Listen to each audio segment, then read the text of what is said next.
Tu veux étudier au Luxembourg en 2025, alors cette vidéo, elle est destinée pour toi. Nous l'allons passer pour toi parce que dans cette vidéo, nous allons partager avec toi les 3 étapes primordiales qui vont te permettre d'avoir ton visa étudiant pour le Luxembourg en 2025.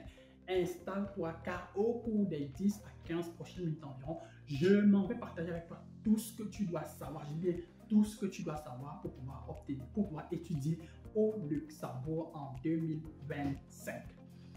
Si tu as besoin d'accompagnement, n'hésite surtout pas de nous contacter parce que voilà, après avoir partagé tous ces avantages avec toi, après avoir partagé toutes ces étapes avec toi, si tu as toujours des questions, si tu sens que bon, c'est pas toujours aussi ça, tu peux nous contacter et si tu as des questions, tu peux les poser. On va essayer du mieux que possible de te répondre.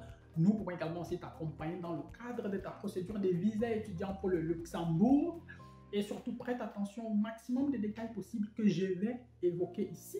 Si tu as un bloc-notes, tu peux le prendre. Si tu as un stylo, tu peux le prendre parce qu'au cours des 10 prochaines minutes environ, je m'en vais verser un flux d'informations que tu ne vas certainement pas voir passer. Il est possible que tu décides de revoir cette vidéo une deuxième fois, une troisième fois, une quatrième fois, tellement il y aura des informations à l'intérieur. Alors installe-toi, prends un verre d'eau et surtout,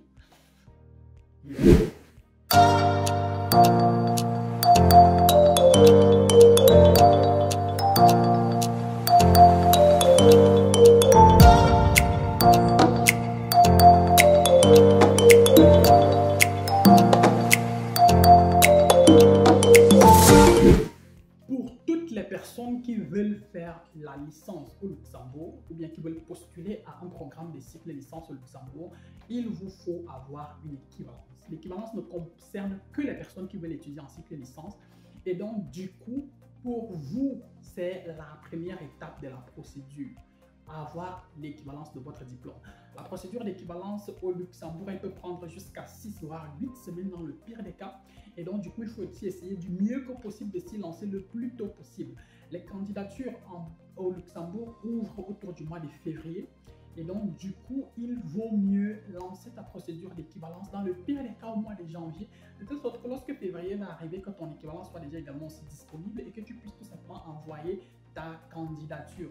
N'attends pas la dernière minute, n'attends pas le mois de février pour lancer ta procédure d'équivalence parce que si jamais il y a des retards de traitement de dossier, si jamais il y a un problème avec ton dossier et que tu dois peut-être compléter ou je ne sais trop quoi, il est probable que tu ne sois plus dans les temps. Donc même maintenant, tu peux toujours décider de lancer ta procédure d'équivalence. Tu peux nous contacter si tu as besoin d'assistance dans cette procédure-là.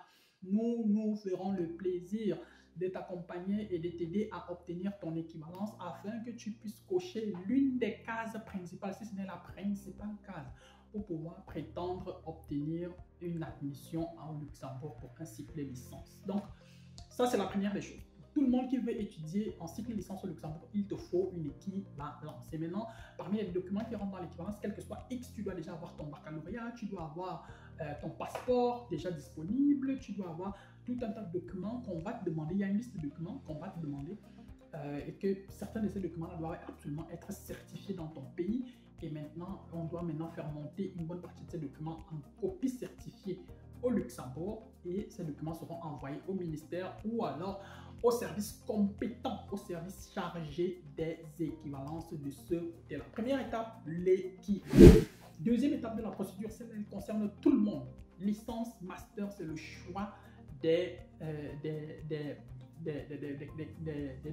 filières et donc des candidatures que tu vas monter. Ce que tu dois savoir déjà, c'est qu'au Luxembourg, il n'y a qu'une seule université publique. Il y a quelques universités privées quand même. Il y a de cela quelques mois, on a publié quand même une vidéo avec une liste, avec notre top 5 des universités privées au Luxembourg. Je crois qu'on n'en a pas trouvé assez déjà.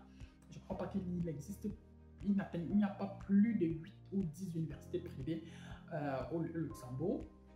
Et donc, du coup, on a publié notre top 5. Tu peux fouiller dans la recherche de la vidéo. Tu vas forcément trouver cette vidéo-là et d'autres vidéos qui concernent le Luxembourg. Donc, il faudra que tu choisisses les filières. À l'université du Luxembourg, donc la seule université publique au Luxembourg, tu ne peux envoyer que 3 candidatures.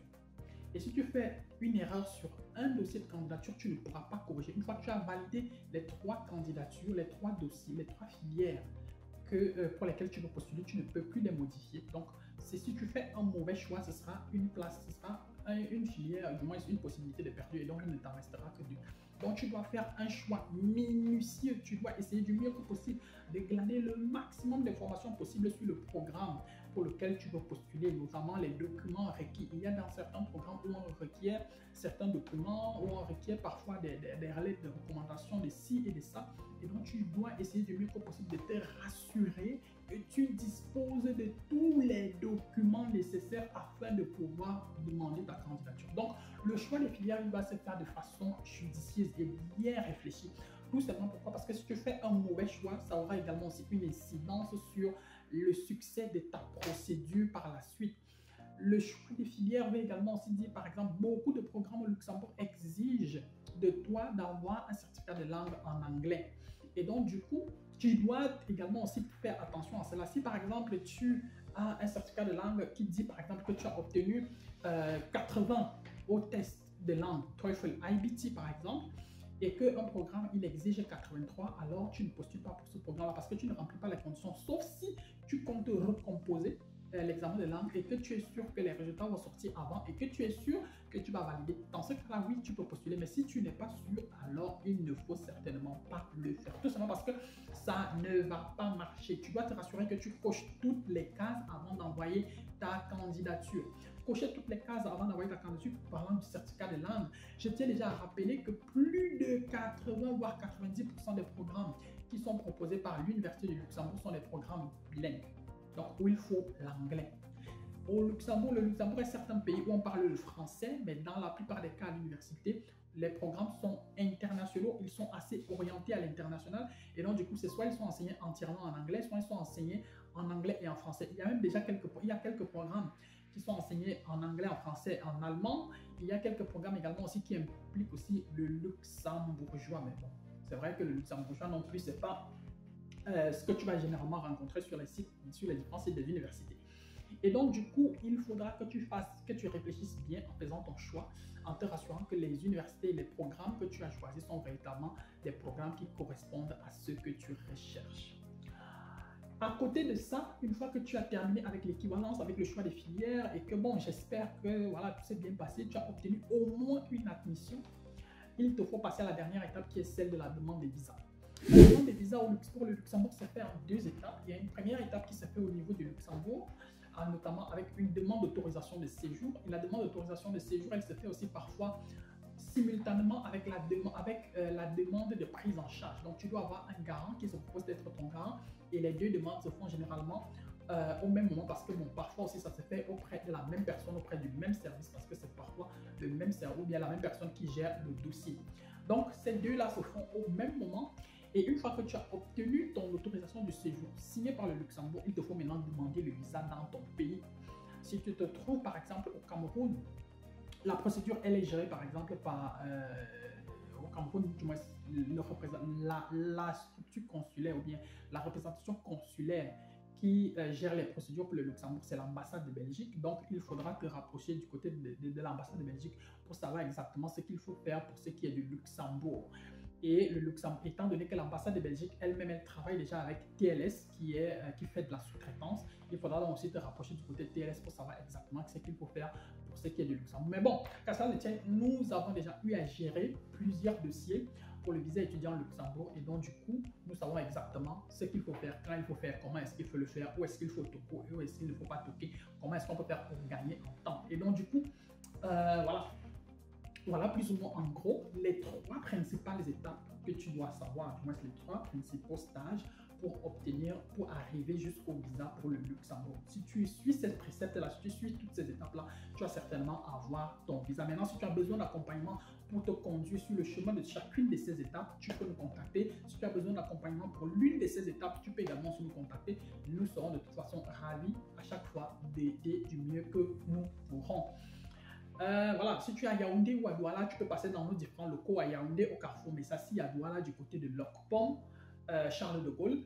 Nous serons ravis de t'apporter notre expertise et notre savoir-faire. Nos numéros sont dans la description de la vidéo. Tu peux nous écrire, tu peux nous poser des questions, tu peux demander plus de renseignements, etc., etc. Il n'y a pas de questions idiotes. Nous allons très certainement apporter des réponses du mieux que possible à tes besoins. d'ici à notre prochaine vidéo, si tu n'es pas encore abonné, n'hésite pas de t'abonner, n'hésite pas de t'abonner, n'hésite pas de t'abonner, n'hésite pas de liker la vidéo. Toi qui as regardé la vidéo jusqu'ici, tu n'as pas encore liké, que tu comptes dessus. Hey, mon frère, ma soeur, c'est comment? Like la vidéo, on passe. Voilà, merci. Voilà. D'ici à notre prochaine vidéo, porte-toi bien, il y a des choses à voir. Ciao, ciao.